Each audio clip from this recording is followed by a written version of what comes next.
Greetings everybody, coming to you from my 2023 Toyota GR Corolla. So I've owned this a little over a year now. I don't have this as my primary driver. I've only got 3,300 miles on it, but I've definitely driven it enough over time to establish my likes and dislikes about this car that I just want to share for somebody who may be considering one of these.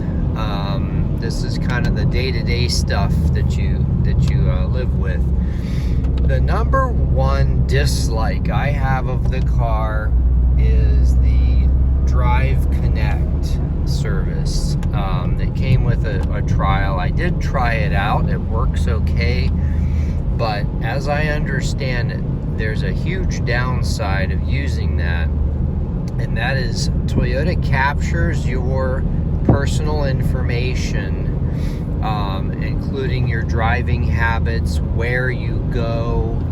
It may actually even listen to your conversations, and it sells all of that information to insurance companies and maybe LexisNexis. If you don't know what LexisNexis is, look it up. It's really shocking, the information they have about you that they sell. And, you know, so it's just a complete violation of privacy. So once I learned about that, I quickly disconnected it. And the good news is it does work with Apple CarPlay. I mean, not the Connect Drive, but the hold on, let me do a quick acceleration in third gear. That is the power delivery. I'll go into more about that in a bit. So yeah, if you want your personal private information sold to your insurance company and God knows who else, then turn that on. Otherwise, I would just leave it off and use Apple CarPlay. All right. Another minor dislike, or a minor dislike and like. So this gauge display is very good. I especially like that four-wheel drive one. But there's a couple quirks with it. Like, now it's been a while since I've done the exact setting, but I want to say if you set one of the displays to your tire pressure, which I like to see, and then you save that setting, the next time you start the car, that's gone. So it won't actually allow you to display that as a permanent display.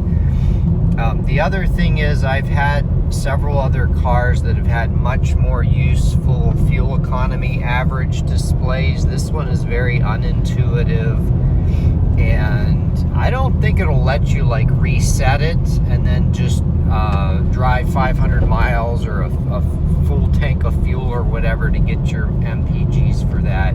It just seems to do just for every trip. It may be user error, but yeah, other than that, it's very clear, very easy to see so far in all lighting conditions. One huge like is the power delivery of this car. It always gets the power down properly. I did a video driving this thing in the snow. If you want to check that out, but it is amazing in the way that it gets the power down. It always knows where to send the power, and it just grips.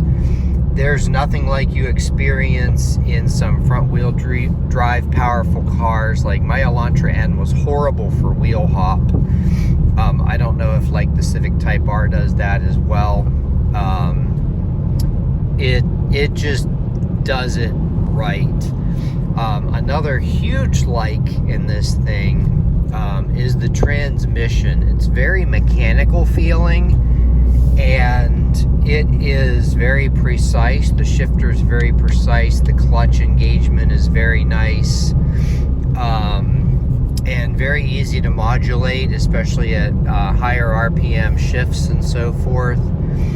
And unlike every 6-speed Honda I have ever owned, which had gear grinds, I think in the 1-2 or 2-3 shifts. If you don't know about that, Google that too. It's a big problem. Honda has never figured out how to make a 6-speed transmission without gear grinds. So this Toyota, on the other hand, does not have anything like that. It has been completely flawless. One of my 6-speed Hondas actually locked me out of first gear several times. The last straw was when I was at a busy intersection. At a red light, the light turned green. I couldn't get it into first gear. This was on my 2019 Civic. So I've kind of since then abandoned Honda manual transmissions, but the transmission in this Toyota is just fantastic. The whole powertrain is amazing, and it just feels like it's built to last like the 90s Japanese cars were. Like this thing will just go forever. Let me do another quick little blast here.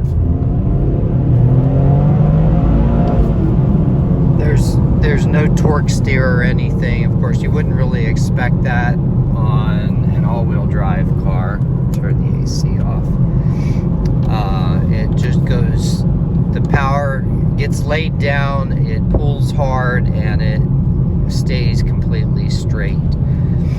So one minor dislike, and it's just the nature of the beast, is it does ride rough. It's not the worst I've experienced. I want to say the Subaru WRX rides rougher. You do get used to it, but on the first drive,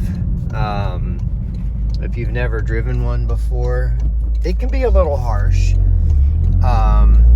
And in that vein, it's not the best highway long trip car. I mean, it's bearable, it's fine, but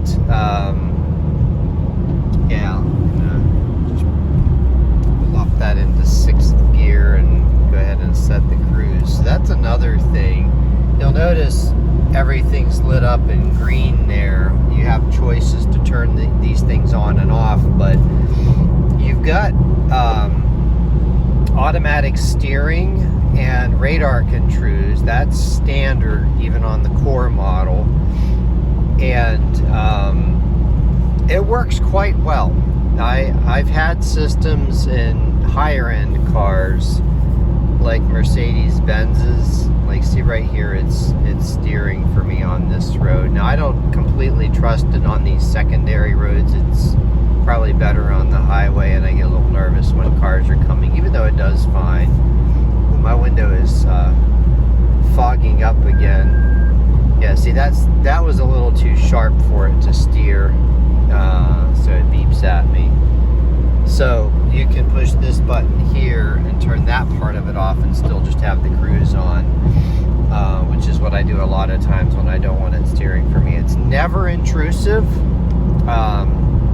It always lets you very easily override it, and it gives rather gentle and smooth inputs.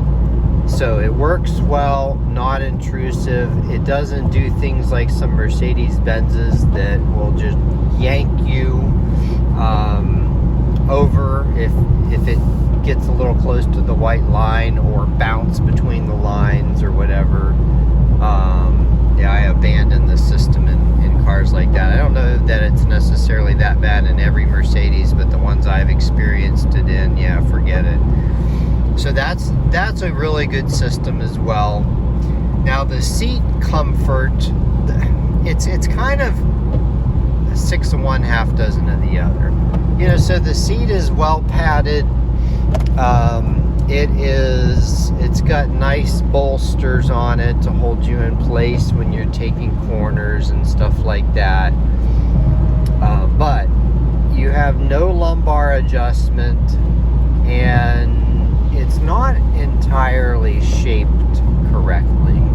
So ergonomically, it's not the best in the world. Now, I'm not going to go so far as to say it hurts my back on longer trips. It really doesn't, but I do find myself wanting to twitch in the seat a little bit to just keep making adjustments and to retain the comfort. You know, it's okay. The seat is okay. It does its job. You know, this car, again, it's more of a sports car. It's not really designed for luxurious cruising. The noise level, it's a little noisy. I'm noticing I'm having to talk a little louder than, like, even in my Versa, which is the cheapest car you can buy in the US now. It's quieter, even just cruising. And it doesn't matter whether I have my snow tires on like I do now, or the tires that came with it, the summer tires. I've swapped out the snow tires on this car. This will be my second winter with this car. More comments about snow driving is this is one of the most stable and secure feeling cars I've driven in the snow, like on the highway or whatever, even on the back roads. Very stable feeling, very safe feeling. Same in the rain, and it didn't matter which tires, factory stock or snow tires. So in terms of feeling safe and secure while driving, this car does a great job. It's not darty or anything like that. I did drive when they first came out with this hatchback body style for the 2019 model year. I test drove one of the manual transmission SEs, and I found it to be darty, so I didn't end up buying it. But this one doesn't have that, because I was actually a little curious about whether this one would do the same thing, but this is kind of a completely different animal. You know, on the surface it looks like a Corolla, but it's really not. It's just a completely different animal. And yeah, so in terms of issues that I've had, well, zero. And I don't expect to have any issues with this car. I expect this thing to be completely flawlessly reliable for a long time. It's built in the same factory that they built the LFA in, so it really gets a special attention to detail that maybe some of the other Corollas don't quite get. All right, I'm gonna do a little highway merge here.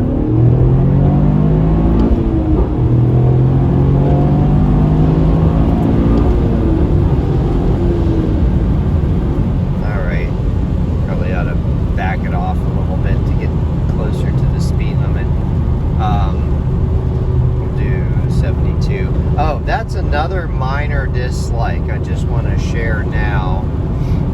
Bump that up to 75.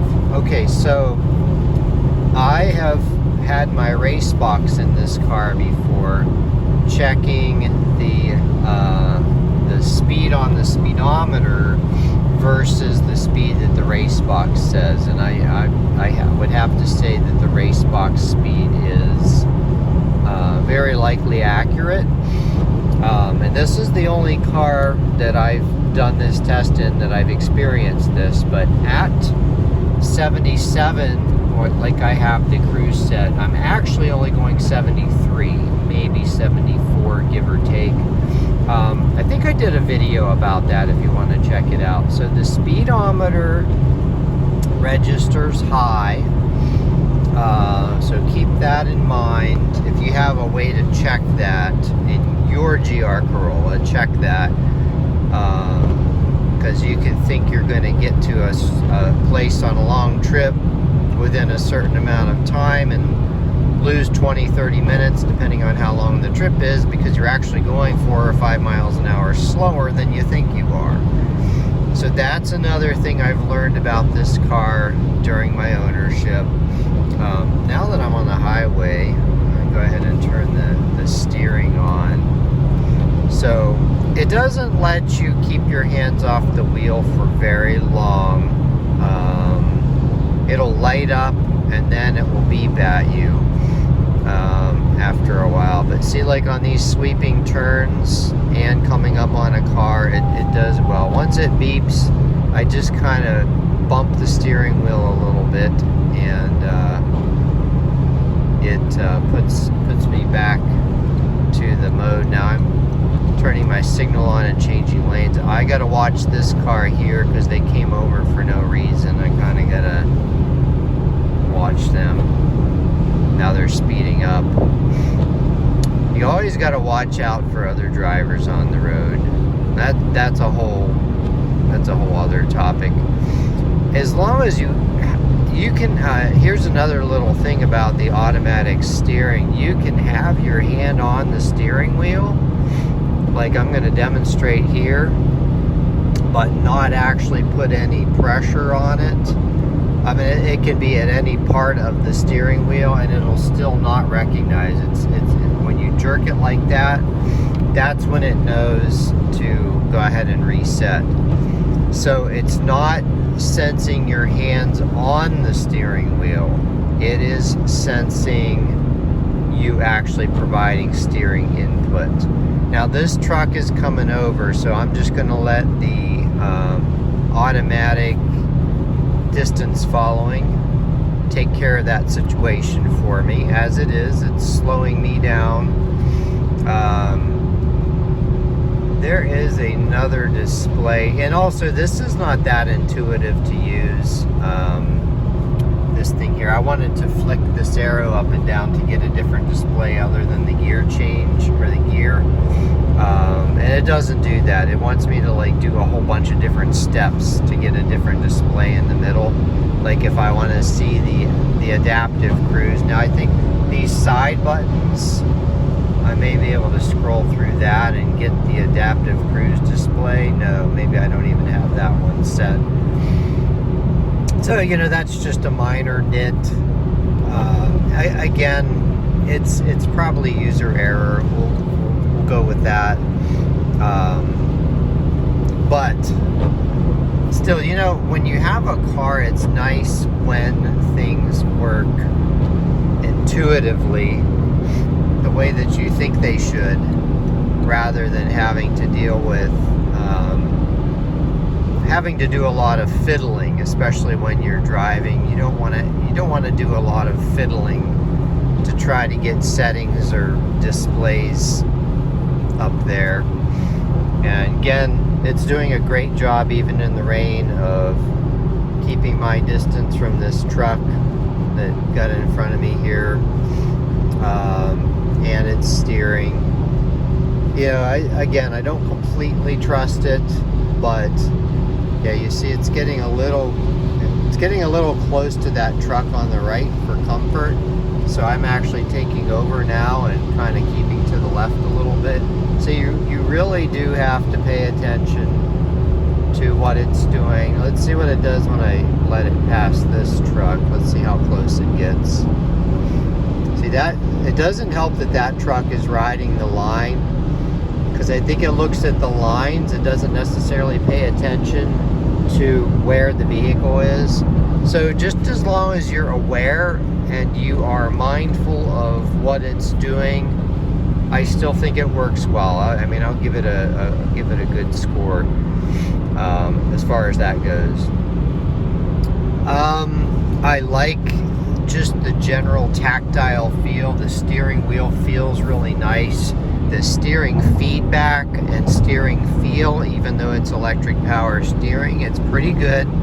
Not as good as an analog steering like in the older cars, but still very good. You know what the wheels are doing. You get good feedback through the steering wheel. I like this. I have like the upgraded shifter knob. I like the feel of the knob. I like the feel of the shifter moving between different gears. That's all nice. I like the tactile feel of the parking brake. It's got the manual parking brake. That's got a very nice feel to it. So, you know, all the touch points are good. It's got wireless charging. It's got a tray up there. It can take a little while to get used to where to position the phone so that it doesn't fly out when you're accelerating. I'm going to go ahead and drop that speed down a little bit. But I find that if you push it all the way to the right, it kicks the charging on, and it does not fly out. So, but I have had it fly out, like I think when I put it right in the middle, or maybe didn't get it centered. This one has the heated seats. That's another little nit, is the heated seat buttons that are right there. When you are putting your phone in there, it's easy to bump those heated seat buttons and turn them on inadvertently when you're putting your phone in there. So yeah. Oh, and another little nit that I have learned before is when you switch, let's see if I don't remember exactly, when you switch to defrost, well, you know, it's not doing it now. It used to be that when I would switch to defrost, let me turn that off and then try switching back to defrost.